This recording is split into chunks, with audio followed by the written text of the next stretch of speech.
Hey, what's up you guys? Welcome back to Daily Driven E36. If you guys haven't seen my previous video, there's a link below, or I can give you a quick rundown what happened. But 95 BMW M3, here's the picture.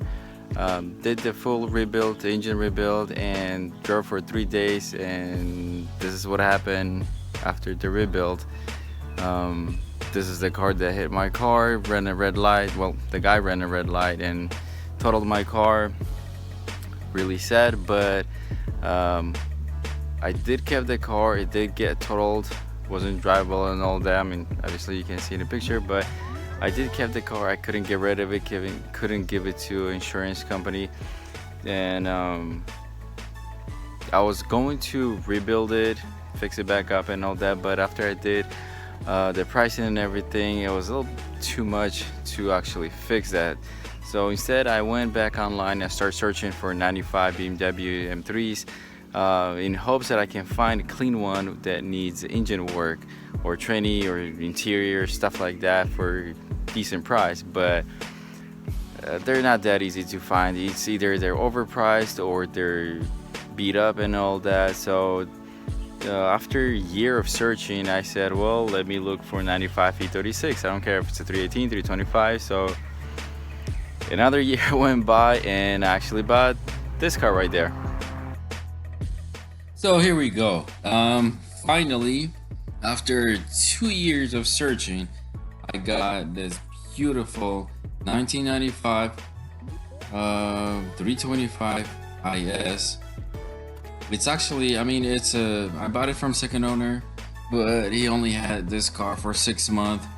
Out of that 6 months, he only drove for a month, saying that the engine was burning oil really bad, and he actually was scared to let me drive it because he thought it was that bad. But actually, it drives fine. It actually pulls good too, and I drove for 2 months with no problems.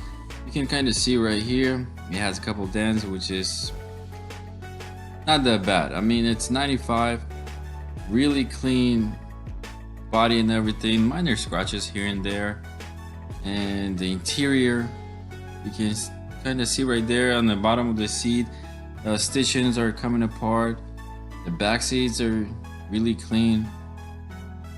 Driver's seat is out because it wouldn't move forward, and I need to drive it, and I guess I'm kind of short, so couldn't reach gas pedal, so I dropped my M3 seat in it. And here, if you look at the engine bay, it's all dirty, and previous owner obviously didn't have funnel to add oil. He spilled it all over the place, but I mean, it's really clean. The only thing that's leaking on the engine is like I said before, rear main seal and a valve cover gasket, and drives good, pulls good. This car actually has 227,000 miles. And this is the seat right here that I took it out. I had to take everything apart to actually take it out of the car. I didn't know how else to do it. So, original radio and everything. Not of my favorite color as far as the interior goes, but I am gonna be swapping obviously with my M3 interior, which I'm gonna show you in a little bit.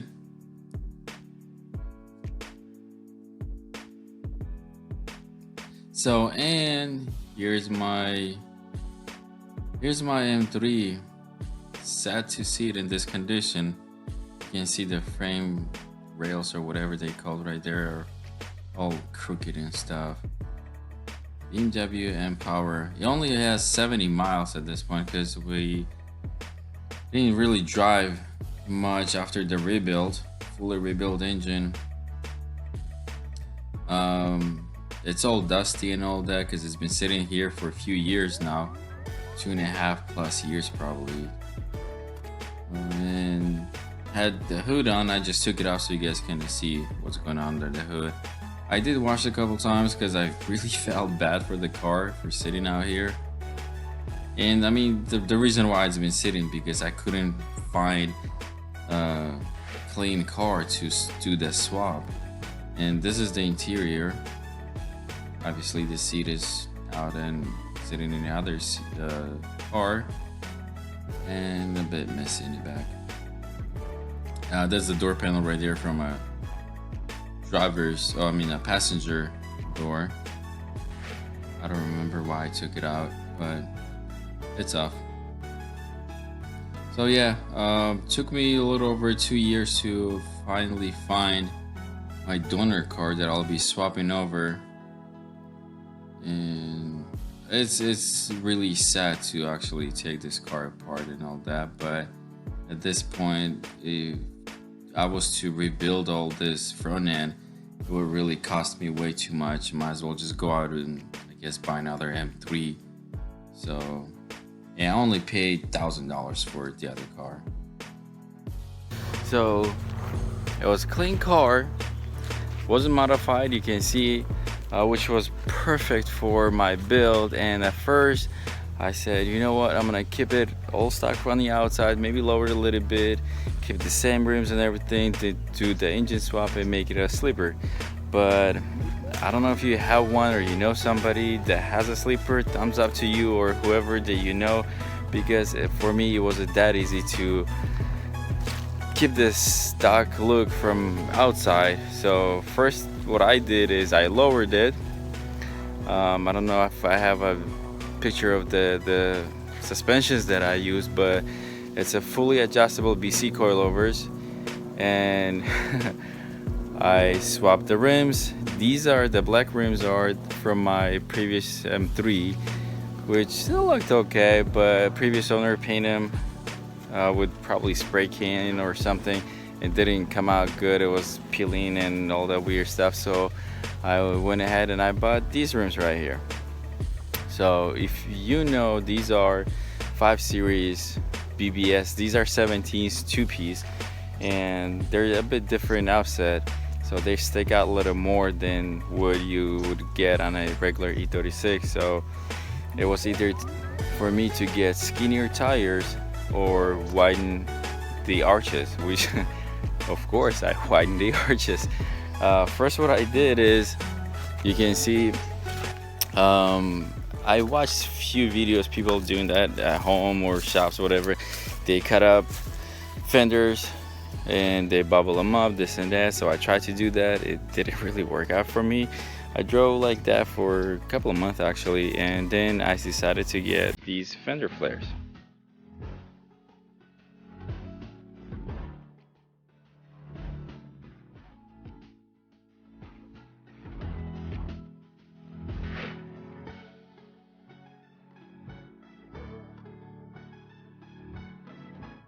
So okay, I'm gonna walk around the car and show you what it looks like now after all the stuff that I did. And actually, by the way, I didn't swap the engine up until I was almost done with the exterior for some reason, because I kind of got, I guess, carried away or whatever. But here's the exterior. I'm gonna walk around, kind of give you a rundown. So okay, these are the BBS rims.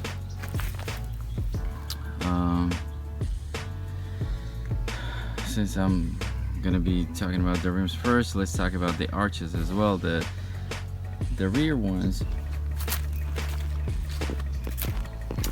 I'm not 100% satisfied with these. I mean, they look nice and all that. You can still see that I don't have all the rivets in, because I'm still thinking what I want to do. My main thing that I really want to do is I want to widen the body, but not with the fender flares. I want to get actual body kit. And since they are a little overpriced, I actually was working on DIY body kit. So I've done a couple of stuff on the fiberglass work, so I'll see if I can build myself. So in the back I did these arches, or the fender flares, and for the front ones, you can see in this picture right here, it didn't really look nice. So instead what I did, I rolled them. You can kind of still see this line right here. This is the lid was going down, but this is they don't rub actually, they really flash. It looked I mean, they look okay. I mean, they're not perfect maybe for somebody, but I like them. It looks okay. The tires that I have on it, actually, I don't remember. Okay, 215s, 45s, 17s. So, and again, it's sitting on fully adjustable BC coilovers, and I really actually like them too. Headlights, wasn't a big fan of these. I was trying to get a two-piece with the glass instead of plastic, but my friend bought these for 318, what is it, TIs, and for some reason, even though those cars are two-door, they use four-door headlights. So he couldn't return them, and he gave me a really good deal on these, so I just bought them, put them on, and I think they look pretty good. I don't know, what do you guys think?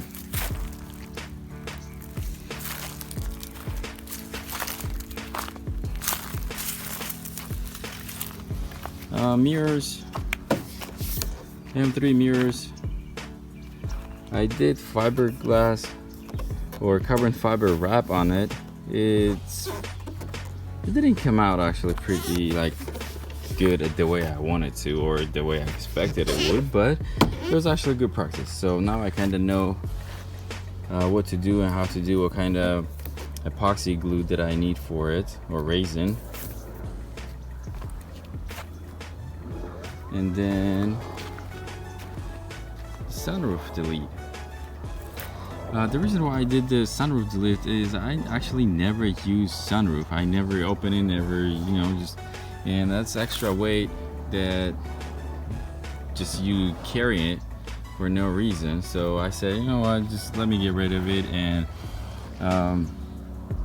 I did carbon fiber first. I did fiberglass first, and it actually came out really good, perfect and all that. But then I did carbon fiber skinning over, and it kind of came out wavy and all that, which is not too bad, not horrible, I guess I should say. But and I'm gonna be redoing this, and one of the reasons why I have, you can see these weird looking glue or rubberish glue that holds it right now. It doesn't leak, it holds really good. I had it for almost a year now, and again, like I said, I will be taking this out. I was going to use window glue, the rubber glue that they use for a window, but if I was to use that, there's no way you can take this insert without messing that up. So it's kind of good that I didn't use the actual glue.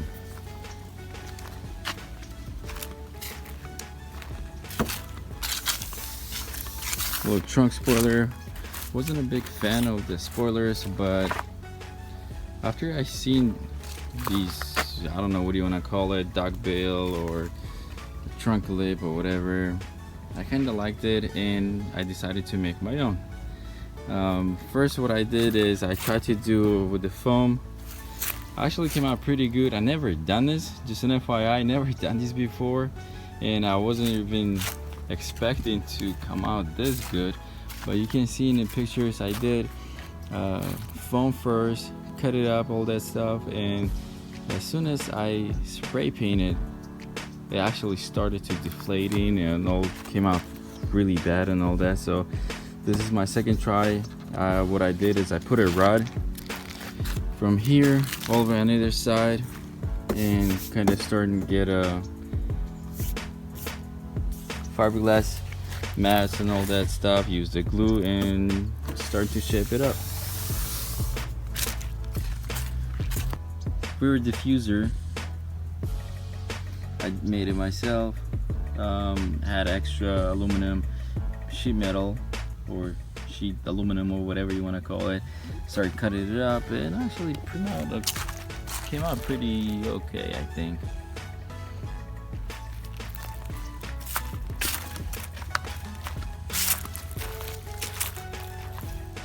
And yes, my front bumper is still OEM E36, non M3. I do have M3 bumper, but one of the reasons why I didn't put it on is, well, first it needs to be painted. The second is I'm still trying to figure out what kind of bumper I want to do. I don't know if you can see or not. I have a oil cooler inside, and it's one of the things that was trying to figure out what kind of oil cooler I wanted, what kind of bumper I want to put it on because of that. So, and I'll show you why I have oil cooler on it in a little bit. Let's see the interior real quick. Yes, no door panels. One of the reasons is they're bubbled up, but they're not too horrible. But if you have E36, you know that these things are really bad and they go out often. A lot of times the motors go out. A lot of times that it's a clip. Where is it? You can see it right there. Breaks and they start get jammed and all that. I've had a few E36s before. I never had these problems. Actually, I heard of them. Me personally, I never had up until I got this car. Same thing on the other side. I actually fixed that one. I'm gonna drive for a little bit, see if it actually stays working. I'm gonna put door panels on, or at least on that side. So these are seats from my original 95 M3. The carpet seats are a little worn right here, but they're not too horrible. Carpet, dashboard, seats, center console, everything is from 95 M3. It's a little dirty, but one of the reasons why is this is my daily. I do have a couple other cars that I actually can drive. I have 2002 Lexus IS300 stick shift. I have 530 I BMW that's 6-speed manual, but I kind of like this car. So yes, I have. This is, some of you might know, some not. Buttons are not working. I am gonna be deleting these. The steering wheel is from E36 M3. One of the reasons why I got this, I actually like the grip on it.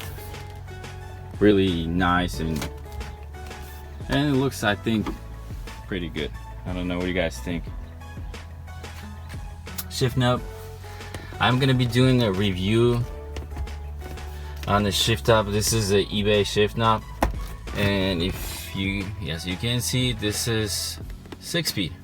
And again, I'll tell you why in a little bit.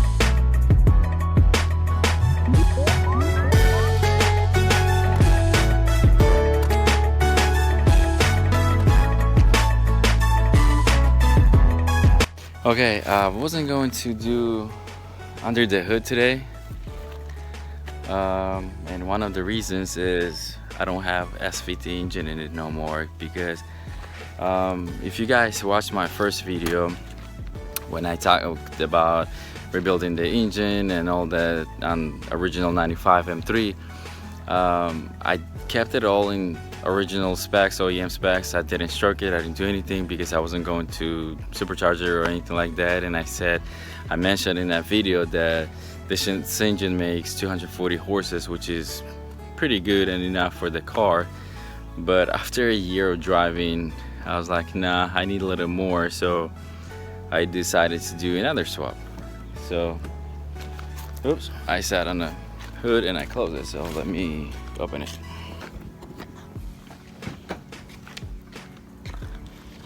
This is gonna be a quick glance. I'm not gonna be talking about what I did, how I did, what's been done exactly, but you can see right here. Yep. So my next video, I am gonna be doing engine bay.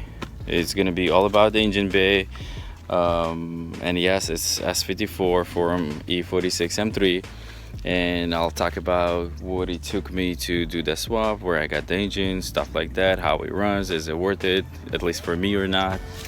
So if you guys like the video, hit thumbs up, comment below, let me know what exactly you guys want to see in the swap that I did, and it'll kind of will help me to talk about more interesting stuff, I guess, what you want to know versus what I think is important. But I mean, I'm gonna be talking about what I think is important too, but just let me know what you guys interested on, what you guys want to know. Comment below, hit thumbs up, subscribe, and look out for my new video.